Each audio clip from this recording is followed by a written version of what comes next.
जय श्री कृष्ण। दोस्तों, क्या आपको नहीं लगता आप मेहनत करते हैं लेकिन परिणाम वैसा नहीं मिलता? या कभी मन में ऐसा विचार आता है, मेरी तो किस्मत ही साथ नहीं देती। कुरुक्षेत्र के मैदान में भगवान कृष्ण ने अर्जुन को उपदेश दिया, तब कहा था, ईश्वर आपको उतना ही देते हैं जैसा भाव आप रखते हैं। दोस्तों, आज के जो श्लोक हैं उनमें श्री कृष्ण बताने वाले हैं जीवन का एक गहरा रहस्य है, एक ऐसा सच जिसने महान लोगों को महान बनाया। तो ध्यान से सुनिएगा श्री कृष्ण के इन वचनों को। ये यथा माम परपंदते तांसत थै भजाम यहम मम वर्तमानुवर्तन्ते मनुष्य पार्थ सर्वशः। हे अर्जुन, जो मनुष्य मुझे जिस भावना से याद करता है, मैं उसे उसी भावना के अनुसार फल देता हूँ, क्योंकि हर व्यक्ति जाने अनजाने में मेरे ही मार्ग पर चलता है। दोस्तों, आज कोई भगवान को डर से याद करता है, कोई स्वार्थ से, तो कोई सच्चे प्रेम से, कोई रुपए पैसे के लिए। अगर आप भगवान से केवल मांगते हैं, आपको उतना ही मिलेगा जैसी आप इच्छा रखते हैं। अगर आप खुद का भगवान के चरणों में समर्पण करते हैं, तो श्री कृष्ण स्वयं आपके मार्गदर्शक बन जाते हैं। आपको वो मिलेगा जो आपने सोचा भी नहीं था। कानशन्तः कर्मणां सिद्धिं यजन्त इहि देवता शी परम ही मानुषे लोके सिद्धिर्भवति कर्मजा। जो लोग अपने कर्मों का जल्दी फल चाहते हैं, वे अलग अलग देवताओं की पूजा करते हैं, क्योंकि इस संसार में कर्म का फल जल्दी मिलता है। दोस्तों, यहाँ श्री कृष्ण क्या समझाते हैं वो समझना बेहद ज़रूरी है। यदि तुम्हें केवल सफलता चाहिए तो देवताओं की पूजा, मतबल जैसी पूजा वैसा फल। लेकिन यदि तुम जीवन से मुक्त होना चाहते हो तो मेरी शरण में आओ। भगवान कृष्ण ये नहीं कहते कि देवताओं की पूजा करना गलत है। वो तो ये बता रहे हैं कि ऐसी पूजा अक्सर स्वार्थ या इच्छा से प्रेरित होती है, जहाँ पर लोग अपनी इच्छाओं के लिए अलग अलग देवताओं की पूजा करते हैं। लेकिन बुद्धिमान व्यक्ति तो वही है जो संसार के भोगों के पीछे न भागकर उस परम सत्य श्री कृष्ण को जानने का प्रयास करता है, जिसे पाने पर सब कुछ प्राप्त हो जाता है।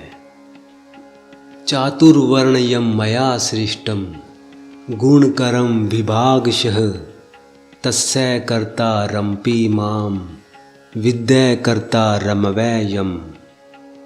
4 वर्णों की व्यवस्था मैंने बनाई है, जो गुण और कर्म के आधार पर है। हालांकि इसका सृष्टा मैं हूँ, फिर भी मुझे अकर्ता और अविनाशी जानो। आज समाज में इस श्लोक को गलत समझकर भेदभाव पैदा किया जाता है। दोस्तों, श्री कृष्ण ने कभी छोटे बड़े का भेद नहीं किया। उन्होंने कहा, जैसा कर्म वैसा स्थान। श्री कृष्ण कहते हैं, जो वर्ण है वो जन्म से नहीं बल्कि गुण और कर्म से तय होते हैं। ब्राह्मण, क्षत्रिय, वैश्य, शूद्र, ये 4 वर्ण हैं। मतबल आप जो करते हैं आप वही हैं। जैसे कोई टीचर है, किसी भी तरह की शिक्षा देता है, तो वो अपने कर्म से ब्राह्मण है, ना कि जन्म से। कोई राजनीति या देश सेवा में है तो अपने कर्म से क्षत्रिय है। कोई व्यापार करता है, बिजनेस में है, तो वो वैश्य वर्ण व्यवस्था में है। कोई किसी की सेवा में है या सहायता करता है, तो वो शूद्र वर्ण व्यवस्था में है।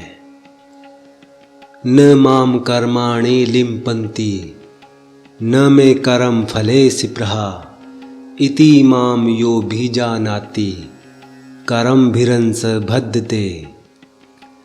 हे अर्जुन, मुझ पर कर्मों का कोई प्रभाव नहीं पड़ता और ना ही मेरी कर्मों के फल में कोई इच्छा है। जो मुझे इस प्रकार से जान लेता है वो भी कर्मों के बंधन में नहीं बंधता।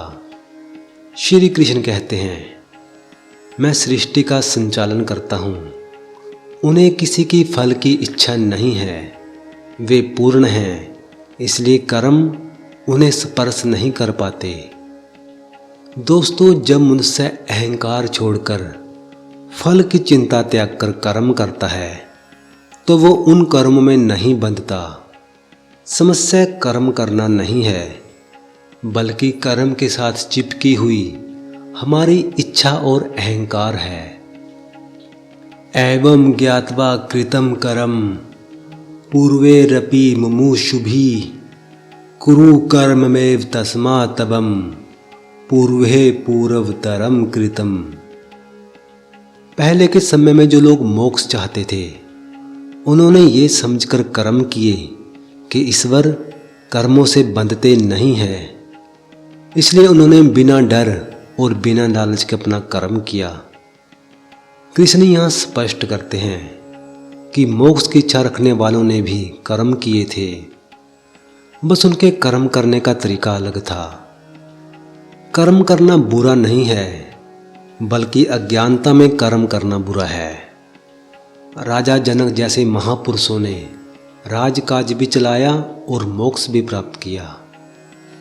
दोस्तों, आज इंसान थोड़ी सी परेशानी आते ही जिम्मेदारी छोड़ना चाहता है, लेकिन महान लोगों ने जिम्मेदारियों के बीच रहकर ही शांति पाई है।